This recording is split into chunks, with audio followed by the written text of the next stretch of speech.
Good day sa inyo mga boss madam. For today's video ay dryer naman ang ating gagawin. Papunta nga pala ako sa bahay ng aking utol na si Kuya Aga.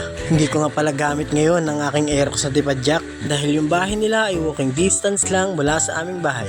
Sa kanya pala yung dryer na gagawin ko for today's video. Yung dryer niya daw kasi ay nahilo na kakaikot kaya ayun, huminto na. Ikaw nga kapag napagod nagpapahinga.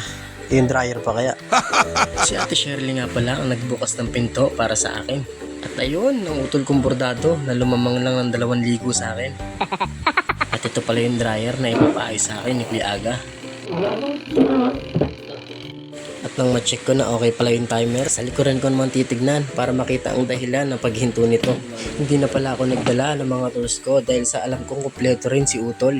Cellphone ko lang pala ang bit-bit ko papunta rito. At nang masilip ko nga pinakaloob nito, gagamit lang muna pala ako ng 10%. Tignan nyo nga mabuti kung ano magiging reaksyon ni Ate Shirley dito.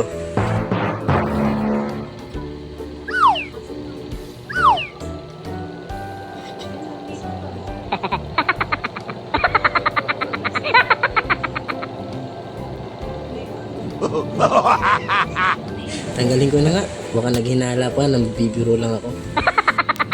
Di man lang ako pagpapawisan sa mahikang gagawin ko. Ganito yung mga ngiti ang desperado oh. Pinabili ko na pala ng merienda si Kuya. Sabi ko sa kanya, pagbalik niya okay na to. Wow! Tinanong ko pala si Kuya dito kung anong klaseng ikot yung gusto niya. Sabi niyo, kung ikaw kaya yung paikutin ko. Sige na nga, gawin ko na ito. At di pa pala ako naghahapunan.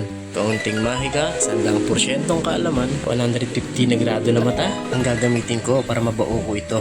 At ibinabalik ko na pala yung takip dahil sa alam ko, epekto yung ginawa kong mahika. So tara, subukan na natin.